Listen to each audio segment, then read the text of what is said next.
Hey guys, my name is Dominic Flex. I'm here with Lauriane Magnet. She's an FGA and GIA gemnologist. She's also a specialized wholesale dealer of gemstones. So we really got the best of the best here today to talk about rubies. So the very first thing that we're going to do is we're going to talk about the qualities, right? Because that's very important, because the next step that we're going to touch on is going to be the price point. So make sure you watch this first point just so that it makes sense. Then we're going to go into treatments, synthetics, and everything else that you need to know before buying. First off, you can have in any type of gemstone any quality. So you're going to have commercial quality, and that's the market word for bad quality, and you have the high quality in every type of gemstones. And when we're going to be talking about the qualities, we're going to be talking about color, clarity, and cut. So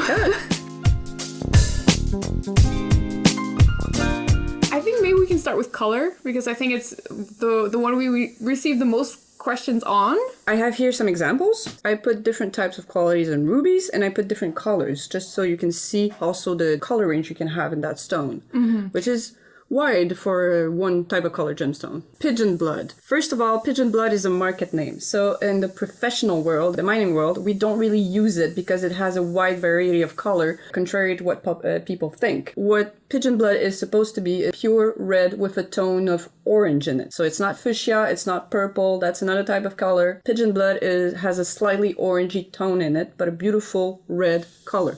And the best quality would be transparent, well cut, no inclusions, and it's funny because it's called pigeon blood, but it's a referral to the color of the pigeon's eye, not its blood.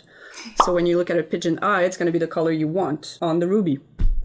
And if you want to have an idea of the color and what it looks like, I'd say the best quality ruby here would be pigeon blood, typical on the market. Okay. And if you want to look at a ruby with a little bit more purple in it, but not pigeon blood, I would say this one. So you have some with pink tones, purple tones, brownish tones, and then orange tones. Okay, and just a little side note, as soon as it starts to go too pink, it is going to turn into a sapphire. And the reddest sapphires you can see, don't call any sapphires red, please. It's going to be hot pink sapphire. So that's the limit between sapphire and ruby. It's the concentration of chrome inside the stone. So the more chrome there is, the reddest the stone will become, and it's going to be a ruby. And I think when there's a little bit more orange, it's because there's iron in it? It does. Yeah. It does mean there's more iron in it. You have to have chromium mainly, and then you can have iron. You can have... iron is mostly what sapphires have for all the other colors. And you have other chemical elements also that mix in to make the colors, because you're going to have all the colors of the rainbow for the sapphires and rubies. Since we talked about in another video, they're part of the same family that's called Corundum. Yep. So you have all the type of colors for sapphires, and as soon as the sapphire is red, it's a ruby. And basically rubies are worth more, I think, because it's a lot harder to find this color in nature than it is to find a sapphire. Exactly. So nature is a wonderful thing. You can find all the colors you want, all the spectrums you want, but red is one of the hardest colors to make in nature naturally and to find, especially if you want to find something that is pure, transparent, and that you can facet. So if you put all of these together, you're not going to have a lot of rubies compared to sapphires. And especially rubies don't come into huge stones. You don't find a lot of huge rubies. And if you do find them, they're going to be expensive, I'm sorry for my language, as hell. So you can find a lot of big sapphires, but not a lot of big rubies. Maybe we can just show this, because I think this is a really good example of the different shades of rubies that you can have. These are all rubies that you can find in Greenland. So you can see that here you have a rubies a little more pink, a little bit more opaque, and then you have transparency here, and then you have some brownish tones, and the fuchsia purplish tones are in the middle. But it gives you a good indicator of the types of colors, the types of transparency that you can find in ruby. So here you have the best quality, T1. It's transparent, it's blood red, you don't have a lot of inclusions, and it's well cut. As if you look at the last one, it's pink, it's milky, you don't see through it all the way, it's not as red as you want it, and it has a few inclusions. So that one is not going to be expensive, that one is going to be expensive. Yeah, and I think also, just for anything, as soon as it starts to get too dark, I don't think that's good, just as it starts to get too light. Exactly. So I'd say the best quality in that line would be the second one, because this one is a little bit too dark. It's too black. It has a little bit too much of brown in it. So what you want is the second one, where you can clearly see the red, even though it's not as clear and as transparent as the first one. All right, so I think we got a good note on colors. How about we touch on clarity?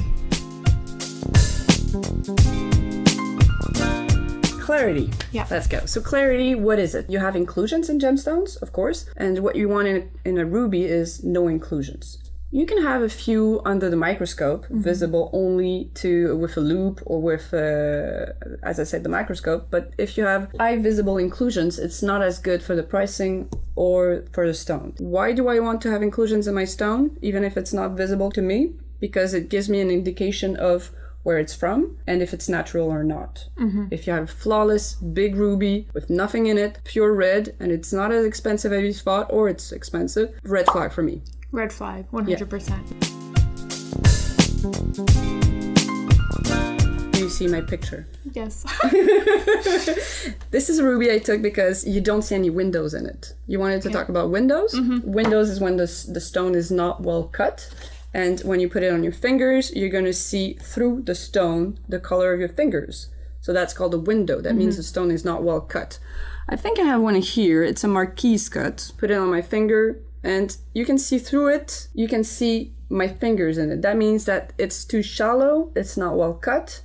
And the color is not at its best, I could say, because they didn't have any enough rough for it, or they didn't want to do it, or they worked with what they had. Yeah. Also, a little fun fact is that rubies are also Pleochroism. Pleochroic.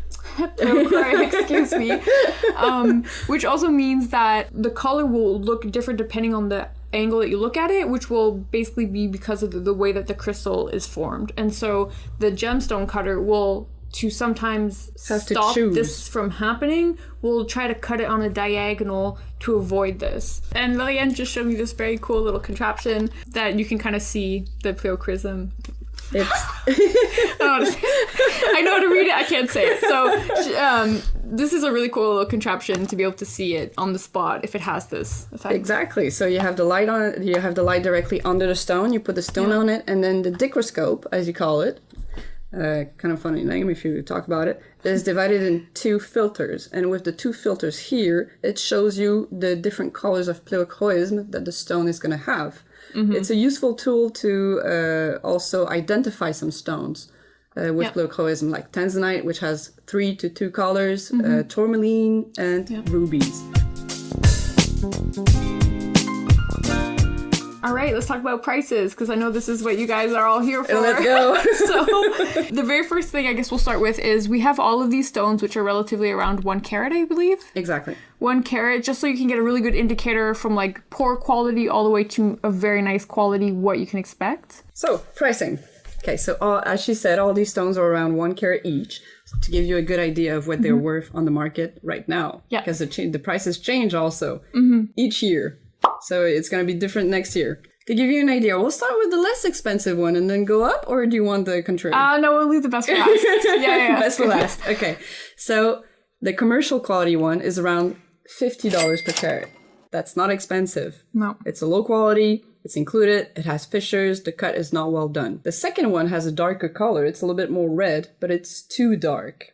And it's not well cut. And it's opaque, so it's not really transparent. That one is about $100 per carat. The third one is about $600. Why? Because it shines brighter, it has more transparency, a little bit less inclusions, and it's not as dark as the second one. And then we jump again to $1,400 per carat. So that's starting to look like a beautiful stone. It shines a little bit more well cut, but it's still not the blood red that you want. Now this one is fun. It's a little bit dark, but it's perfectly cut. It doesn't have a lot of inclusions visible to the naked eye, and it has a beautiful red color, even if slightly on the dark side. $2,400 per carat. And then we get the best, Pigeon Blood, with a little bit of orange in it, clear, no visible inclusions to the naked eye, well cut, symmetrical, everything you want. And that one is about $4,000 per carat. So you have a $4,000 stone right here that's smaller than your nail. But it's very nice. So it's justifiable, you know. So these are all 1 carat stones, right? So we got the pricing on the 1 carat stones, and I could go even higher if, as I said, if it's not heated, I can get easily $8,000 per carat stone ruby, and it can go up exponentially, especially if you get bigger. 1 carat Pigeon Blood, no treatments. We said 4,000. So if we go into the 2 carats, I'd say easily $5,000-$6,000 a carat. A carat. Yeah. So that's a 10,000 stone almost yeah, for the best qualities.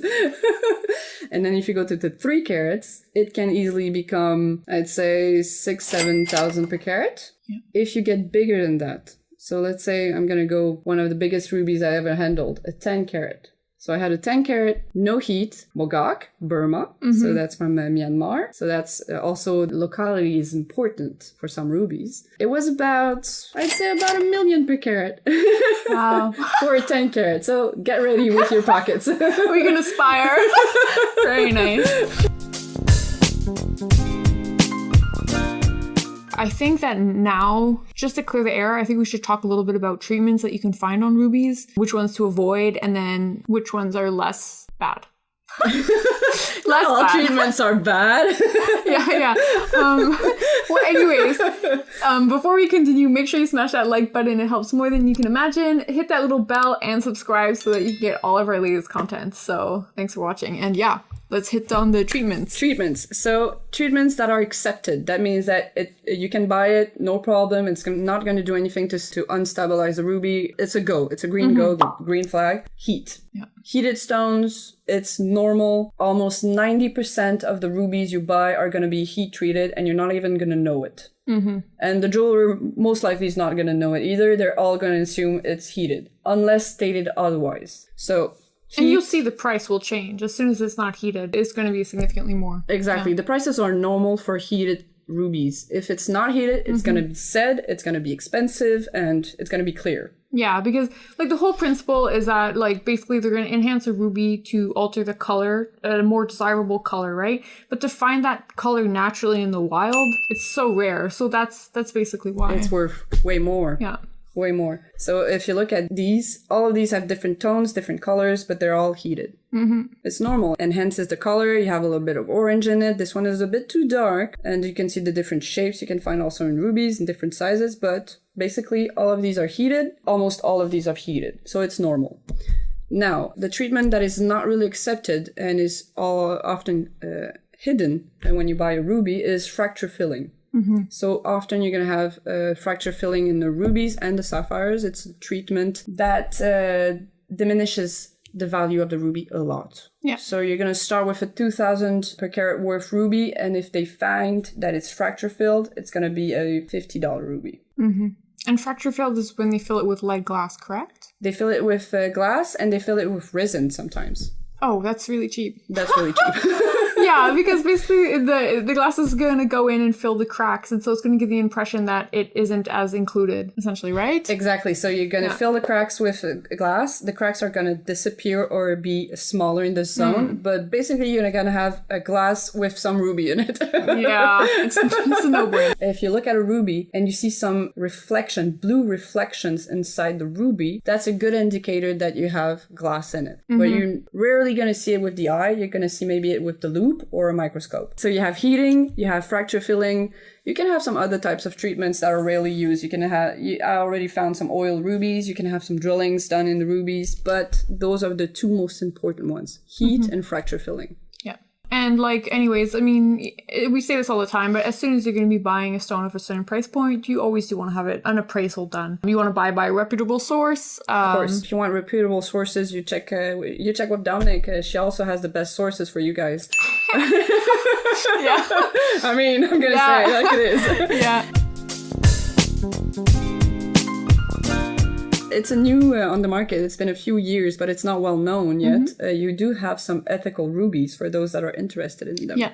These are the Greenland rubies. So those are the Greenland rubies. And the Greenland rubies all have reports. they're 100% ethical. They're cut in the same country most of the time. And even though they don't have the best transparency or the best colors as Mogok or Myanmar or Sri Lanka or other sources, they are ethical. Yeah. And they're not as that much more expensive than normal rubies. Yeah, that's what I was going to ask. Like, is there an average percentage more that you can say? Because I think, like, for example, Canadian diamonds are on average like 10% more than other sources. Can we factor in a good average? Yeah, I'd say 10% more also. Those are 2 Greenland rubies, also faceted. One is a little bit darker, one is a little bit too pink, but it's rubies, ethical 100%, and they're not that expensive for what you get. Mm-hmm. And a lot of people want, ethical gemstones for their engagement rings. Well, I'd like to thank you for taking the time. If you guys have any questions, obviously leave them down in the comments below. We'll be happy to answer them. If you also like short form content, you can follow us over on Instagram, where we do kind of short form videos, if that's more your jam. So thanks for watching. We'll see you next time. My name is Dominic Flex, and have a good day. Bye.